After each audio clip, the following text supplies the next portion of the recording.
There's a moment, subtle, almost unnoticeable, when the patterns shift, when the air feels heavier, when a silence wraps itself around you in broad daylight and refuses to explain why. You're walking down the same street you always have, but today the shadows stretch differently. The buildings feel closer. A stranger's eyes lock onto you a second too long, then dart away like they weren't supposed to be caught. You feel watched, but there's no one there. You feel followed, but the street is empty. It's not fear, it's something else, something colder, something older. A presence that doesn't seek to harm, but to remind. You start testing it, purposely changing your routine, taking alleys instead of roads, deleting your online trail, watching your reflection in store windows, in puddles in your own pupils. Still, the feeling lingers, that pull at the edge of your perception, that invisible thread tightening around your every move. They'll call it paranoia. They'll mock the way you double-check locks and memorize license plates, but you know it's real. You know the glitch is not in your mind, it's in the system around you. Reality as they've sold it to you is too neat, too polished, too curated, and now it's cracking. You weren't always like this. You used to trust more. You used to explain away the unease, blame it on stress, lack of sleep, a wild imagination. But over time, the coincidences piled up too high. The car that idled outside your window 3 nights in a row, the phone calls with no sound on the other end, the dream you had as a child of a black-eyed figure standing at the foot of your bed, whispering words in a language you've never spoken, but somehow understood. You buried that memory for years, but it never left. It just waited, because you were never meant to sleep peacefully. Something ancient stirred the moment you were born, not to haunt but to hover, to surveil, to guide from the shadows without mercy or warmth. Not love, not hate, just allegiance to something greater. And it's been protecting you not by intervening but by sharpening you, making you question everything, making you harder to fool, making you dangerous. The world mistook your alertness for anxiety, your silence for weakness, but you were never broken.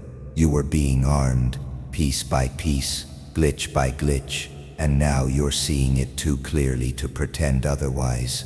The woman on the train who mirrors your movement, the man who coughs twice outside your door and disappears, the documents you weren't supposed to access but did, the unease that isn't yours but theirs, because they know you've noticed. They know you're slipping out of the dream, that you're starting to move like someone who's protected, watched, but not controlled, chosen, but not owned. Something walks with you now, not behind, not above, but beside your very breath. It doesn't need a name, it doesn't need your belief. It has always been there, lurking just behind the static, the glitch, the flicker in the corner of your eye. You call it paranoia, but it calls itself preparation. And the only question that matters now is this: when the real danger comes, will you be ready or already gone? Either way, you won't be alone. They never spoke of him, your great-grandfather, not in whispers, not in photographs, not even in lies, just a name erased, a presence forbidden. You only noticed because of the silence, the way elders changed the subject, the way their eyes dimmed when a certain box in the attic creaked. You weren't supposed to ask, but silence has a sound and you heard it screaming. You were born into a bloodline that doesn't make noise, it leaves echoes, not the kind that fade but the kind that ripple through centuries. A crooked birthmark you thought was random, it's carved into the spine of an old leather-bound book with no title. That recurring dream of a man standing at the edge of a burning field. He's in the background of a photo dated 1891, faded but watching, and that photo, hidden in a drawer sealed shut with wax that doesn't melt. Something in your gut turns, not fear, not awe, recognition. They buried the past to protect the future, but now you've stepped into the space they tried to erase. You didn't mean to. You just felt watched, not by strangers but by time itself, as if your blood remembers something your mind was never meant to know. You find an old journal, handwritten, stained with something darker than ink. The entries stop mid-sentence, but they speak of visions, rituals, and a pact made under red skies. It mentions the Sentinel, always capitalized, no explanation, just reverence and warning. Your hands shake, not from fear, but from clarity. Pieces fall into place. Hey, memories that were never yours, but live inside you like ghosts. You realize you're not the first to feel this surveillance, not the first to sense protection disguised as madness. You weren't cursed with paranoia. You inherited it, and now it's waking up.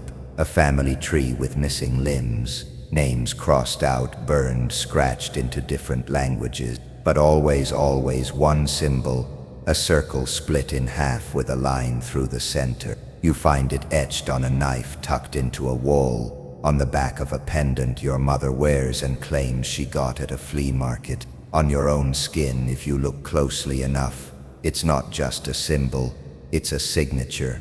A contract signed generations ago, and you're the newest signature without knowing it. They didn't forget the past, they feared it. That's why they never spoke. Because once the truth is heard, it can't be unheard.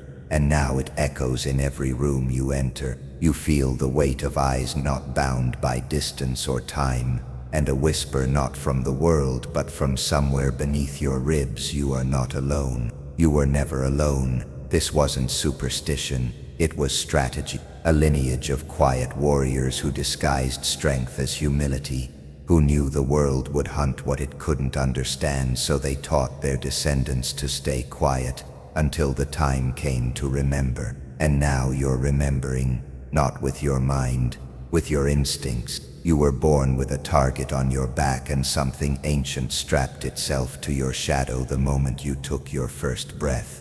You were never meant to live a quiet life.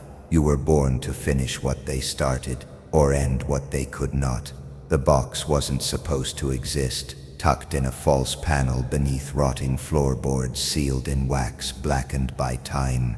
You didn't find it, it found you. Something ancient in your blood pulled your gaze to that spot, a whisper in your nervous system, a pulse in the silence, and when your fingers brushed its cold surface, the air shifted, not colder, heavier, like something watching, waiting. Inside brittle parchment, a metallic scent and ink that had long dried into something darker than blood. You couldn't read it, not really, not with your eyes, but your mind knew. Every symbol hit something in your memory that wasn't from this life. The language was ancient, non-linear, carved into the subconscious of your lineage. You didn't learn it, you remembered it. The manuscript spoke without sound, a contract. Not between men, but between forces that don't belong on timelines. It was signed in pain, ratified in blood, witnessed by something without form. The terms were brutal. The firstborn of each generation would carry the mark, and in return protection. Not kindness, not love, something colder, sharper, a sentinel, the kind that doesn't negotiate, the kind that doesn't sleep. You were never told about this. Of course you weren't. Your family buried this truth in silence and superstition. They covered it with religion, with shame, with alcohol and denial. But the pact never forgot you. It etched itself into your DNA. That crawling sensation at the back of your neck. That moment you turned the corner before the accident happened. The feeling of being watched when no one's around. That wasn't fear. It was presence. The guardian doesn't announce itself. It waits, observes, and if necessary eliminates. You remember being a child and hearing voices in stillness, not words, warnings. You called them nightmares. The adults told you to pray, but now you know that was it, testing you, teaching you. It only ever speaks in pressure and precision. You learn to trust it in silence. You learn to move without drawing attention, to avoid paths that felt off, to disappear when eyes became too curious. You called it paranoia. They called you unstable. But what they couldn't see was what was shielding you from them, and still the pact demanded more. Every year it embedded itself deeper. You became distant, detached, unreachable, because how could you explain this knowing? How could you explain that your guardian doesn't guard your emotions, it guards your existence? It doesn't stop you from being hurt, it stops you from being erased. There are entries in the manuscript that mention failed bloodlines, those who ignored the pact.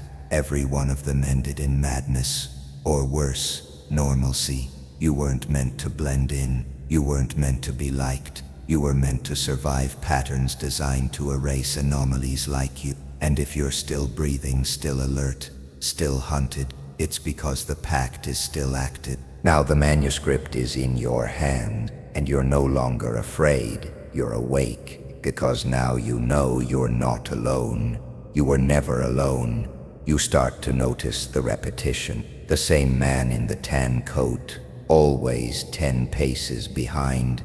Different streets, different cities, but always the same presence. His eyes don't ask questions, they calculate probability. You test it, change routes, stop abruptly, disappear into alleys. He adjusts, never missing a beat. He's not following you out of curiosity. He's measuring you, cataloging your reaction. Not just him either. The crow on the 3rd floor window ledge hasn't left in 9 nights. Rain, wind, even fire alarms. It just stares unblinking, ancient still, as if it knows the ending before the scene begins. You used to call it paranoia, a noise behind the door, the flicker in the corner of your vision. But now the patterns speak. The symmetry of the disturbances is too perfect. Lights dim when you enter rooms. Conversations hush when you pass. Strangers stare at you too long. But when confronted, their eyes are blank, as if they were briefly possessed by something older than language. The veil is thin now. You feel it, not in your skin, in your blood. Something's watching, not from above, from within the code between the frequency, not surveillance, guardianship. There's a difference between being watched and being studied. You're not a target, you're a variable, an anomaly that doesn't fit into their simulations. The system was designed to observe humans. You stopped being human the moment your instincts stopped lying to you. Now even your silence is a broadcast. Even your stillness sends a signal they can't decode. But one thing is clear, they're not the only ones watching. When danger creeps too close, something interferes, subtly, precisely. A phone call that delays your exit, a storm that cancels the route your enemies were waiting on, a glitch in time. It started small, a voice in your mind that didn't sound like yours but finished your thoughts. Then the dreams, ancient cities drowned in shadows, written in symbols you've never seen but somehow recognize. You wake with your heart racing, palms marked by imprints you swear weren't there the night before. You thought you were cracking, but madness doesn't come with tactical advantages. You started predicting people, sensing danger before it announced itself. You weren't being paranoid, you were syncing with something far older than fear. You begin to test the edge. Speak aloud thoughts meant only for your mind, and things answer, not in words, in events. Lights flicker, locks click, animals freeze. This isn't coincidence, it's feedback. The ancient presence isn't guarding you from the outside, it's fusing with your decision-making, hardwiring strategy into your instinct. You don't pray anymore, you listen. The air changes before things happen. Your body reacts before your eyes register movement.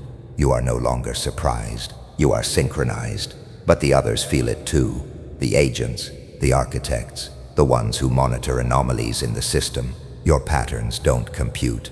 You're quiet when you should be loud. You vanish when they expect panic. They know something protects you, but they can't name it, and that terrifies them. Because protection implies allegiance, and allegiance means strategy. This isn't about you being safe, it's about you being activated. Your moves are no longer just survival. They are counters, preemptive strikes against unseen enemies. They thought you were vulnerable, But the moment they moved on you, the moment they leaned too close, something old stepped forward. Something silent, something that has waited generations for this exact moment. You feel it at your back now, not like a ghost, like armor, like a force that bends reality around your survival. And the ones watching from the dark, they finally understand the truth. You are not the hunted. You are the bait. You felt it before it happened. That quiet distortion in the air, the way time slowed, sound warped, and your breath refused to leave your lungs. He stepped toward you, blade drawn, intent burning in his eyes, but something deeper moved beneath your skin. Not fear, not panic, something cold, ancient, watching. The blade never made it. It stopped midair, suspended not by physics, but by something older than logic. A shadow peeled itself from the wall behind you, formless, massive, silent, no face, no words, only presence. The attacker's scream didn't escape his throat before it folded in on itself. You didn't move. You didn't need to. The sentinel had arrived. It didn't announce itself. It never would. It had no name you could speak, and no shape your mind could hold. But you felt it, in your bones, in your blood, as if 1,000 generations stood behind your spine and whispered in unison, "Ours. He is ours." This wasn't protection. This was possession. Not forced, but fated. You were the lock. It was the key. You remember your heartbeat afterward. Not racing, but steady, slower than normal. Like your body understood it had stepped out of the prey circle. The air was heavy, like the silence after a storm, when the wreckage is still settling. But within that silence, clarity. The kind of clarity that hums behind your eyes and rewrites your perception without asking permission. This wasn't the first time. Not for it. Maybe not even for you. The room around you didn't feel like yours anymore. Light felt artificial. Walls too thin. Every object, every sound became data. Threats, patterns, openings. You weren't just aware. You were calculating. You were becoming it, and it was becoming you. No one teaches you how to hold this kind of power. No manual prepares you to host something that operates outside time. It doesn't care about morality. It doesn't recognize good or evil. It only honors survival. Bloodlines, vows carved into bone under eclipsed moons. You weren't chosen because you were strong. You were chosen because you needed to be. As a child, they told you to calm down. You were too intense, too alert, too withdrawn. You mistook those labels as flaws, but they were symptoms. You were born with proximity. It slept inside you like a locked vault. Now it's open, and you can never unknow this. The sentinel doesn't follow you. It lives within the cracks of your identity. It sees through your silence. It listens when your mind wanders into old memories. When you remember betrayal, humiliation, the taste of restraint, that's when it sharpens. That's when it waits, still as death. For the moment, your hesitation costs too much. You never asked for this, but you stopped running from it. And that shift, that microscopic surrender is when the bond sealed. You are not paranoid. You are protected. You are not broken. You are watched. And the next time a threat approaches, it won't be a warning that comes first. It'll be consequence. Immediate, unforgiving, ancient. Now you walk with it, not beside, not behind. With every step forward it mirrors you. Every glance, every breath, every flicker of instinct. You are no longer alone. You never were. They spent years trying to convince you that your instincts were the problem, that the unease crawling up your spine in silent rooms was just anxiety, that the way your pulse changed around certain people was irrational fear, that your visions, your gut feelings, your nightmares repeating names you'd never heard were signs of disorder, not design. They needed you to believe you were broken, because if you ever realized you weren't, you'd stop playing by their rules. You were born with perception sharpened too early. You saw through smiles too quickly. You knew when someone was lying before their lips moved. You heard what wasn't said. That wasn't coincidence. That was calibration. You weren't made to be normal. You were wired to sense the frequency beneath the surface, the frequency most people are trained to ignore. They called you dramatic, paranoid, sensitive, but what they feared was accuracy, because accuracy is dangerous when it isn't obedient. They mocked your silence, laughed at your withdrawn nature, said you were too intense when all you did was notice what they tried to hide. They mistook your distance for weakness. They didn't know it was protection. Every room you entered was a war of masks, and you learned early to speak less, to observe, to map exits, to count betrayals before they happened. You carried a private apocalypse behind your eyes, and still smiled when you had to. That's what survival looks like when the world keeps telling you to dull your edges. But some knives were never meant to be hidden, and now you feel it. The shift, the static in the air before the storm. You don't flinch anymore when things collapse because you saw it coming long before the cracks formed. You don't chase, you don't beg, you don't explain, because you've outgrown the illusion that being understood is more important than being untouchable. You walk differently now, not because you learned how to be strong, but because you remembered that you were never weak, you were just asleep. This isn't confidence, it's resurrection. You don't wear armor anymore, you are the armor. You've buried the version of you who asked for permission, who gave warnings, who diluted truth to make others comfortable. That version was useful for their comfort, not your evolution. Now, your voice sounds different, your silence sounds louder, and your presence, it triggers people who once felt superior, because they can feel it. Something ancient is watching through you. You weren't meant for simplicity. You weren't built for obedience. You were constructed layer by layer for pattern recognition, psychological warfare, and precision. They wanted a servant. They got a strategist. They wanted submission. They birthed an anomaly. And no matter how many times they tried to reset you, confuse you, numb you, they underestimated one thing. Your memory doesn't exist in the mind alone. It lives in the blood, and now your blood remembers. The pact, the guardian, the code. You don't need to prove yourself anymore. You just are. The warning, the weapon, the watcher. Not everyone will understand. Most won't even notice. But those who move like predators, they'll pause, they'll hesitate, because they'll sense it too. Something is standing behind your eyes. And it doesn't blink. Now, when you enter a room, something shifts. It's not your voice. They rarely hear it. It's not your posture. They can't decode it. It's the silence behind your eyes, the unblinking calm that unsettles even the bold. You used to wonder why they stared at you too long, then avoided you without reason. You thought it was awkwardness, misunderstanding, maybe even rejection. But now you understand it was recognition. Something older than you stared back at them, and they didn't know how to name it. You don't just walk anymore. You glide, you absorb, you register every blink, every breath, every nervous laugh they think you missed. Their words sound muffled now, as if you're always 1 second ahead of their mouth. Their threats, childish. Their masks, transparent.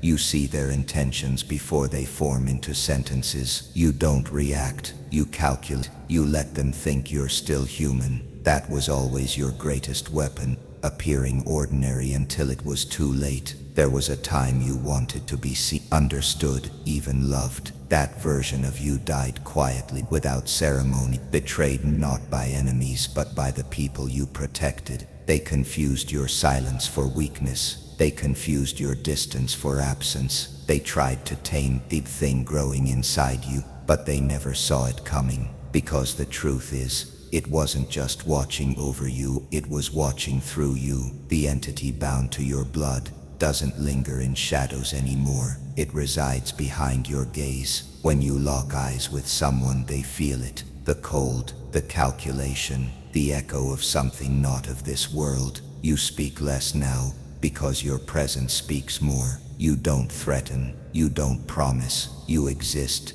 and for some that's already too much. You learned not to flinch, not to explain, not to defend your instincts to those who sleep through their own betrayal. You're not here to be liked, you're here to endure, to outlast, to haunt the ones who mistake sensitivity for softness. They were warned, maybe not with words but with the shift in the wind, the stillness before your storm. They ignored it. Now they face the version of you shaped by fire, silence, and ancestral wrath. The guardian doesn't whisper anymore. It moves. It listens when you do. It strikes only when necessary. But when it does, it leaves no trace. People think they walked away from. In truth, they were extracted, removed by something far more ancient than social logic. And you never chase. You never explain the sudden distance. You simply fade, and they feel it like frost behind the spine. There's no ceremony to your rise, no applause, only the widening gap between you and the noise. You eat differently, breathe differently, think in code, not emotion. You trust your vision, not their opinions. And when something doesn't feel right, you don't need evidence. You are the evidence. You were not made to blend. You were engineered to withstand. And now that you've stopped resisting what you've always been, the world must adapt to you or disappear trying.